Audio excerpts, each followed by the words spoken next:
so it was toxic. And so the water spraying on me was actually cleaning the bacteria off me. What? Yeah, it was awful. I had him test the water. It was like, uh-oh. Where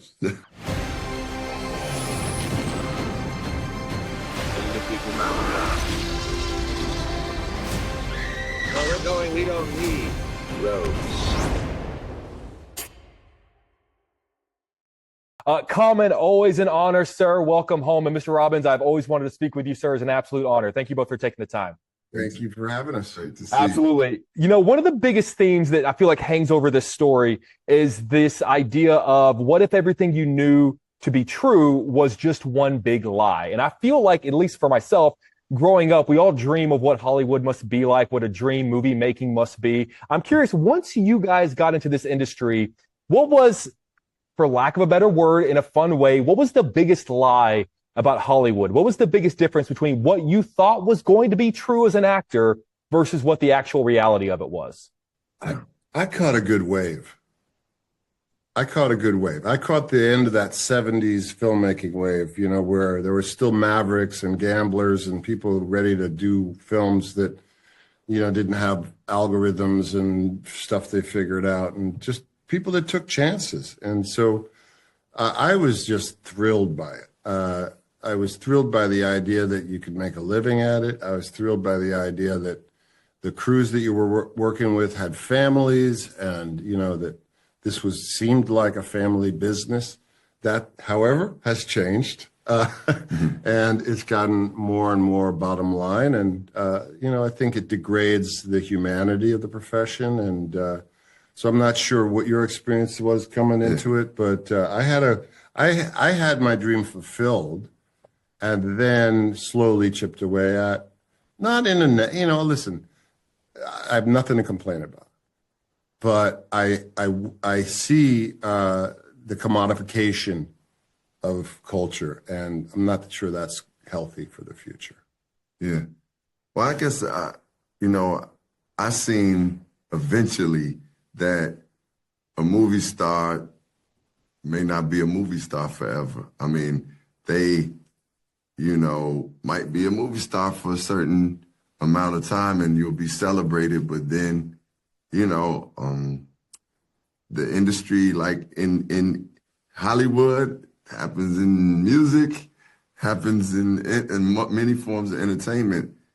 But that's where, to me, the true artistry is. Like, an actor will be an actor forever if they truly love acting, you know, and that's the thing I had to learn about, you know, the Hollywood was like, okay, yeah, you could be a movie star, but there's ups and downs in that. And you know, it's just not like, just because you're a movie star, everything is just golden forever.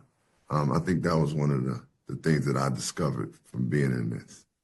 For sure. And definitely, as I've evolved as a movie fan, for me, just the definition of some of my favorite movie stars are people whose names have never been at the top of a poster. It's just people who, you know, it's just your definition of really of what a star is.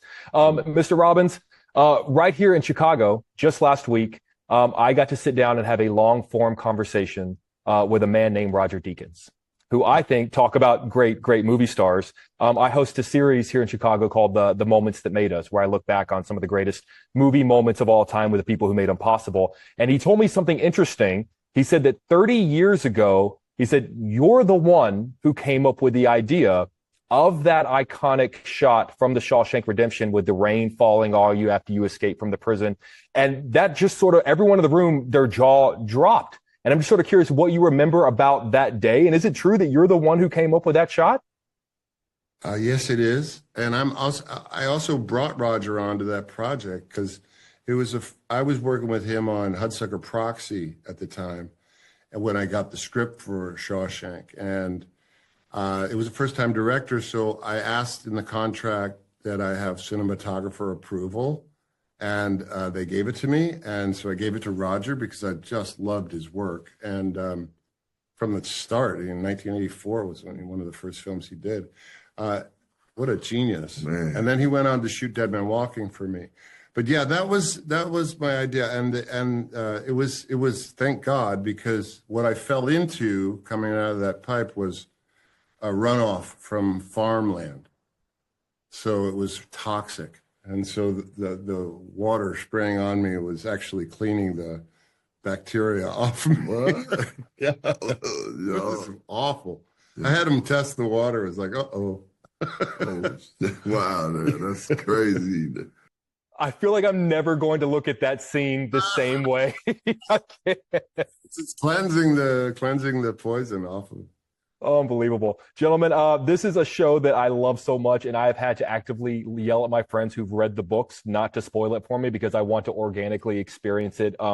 Even they give me the screeners, and I actually actively parcel out the screeners so that I can actually truly appreciate this. You guys talk about just these stories. They're pulling me out of here. I love you guys. I love the story. Thank you so much for taking the time. Chicago loves you guys, and I appreciate you. Thanks, Jake. Peace. Good to see you both. Take care.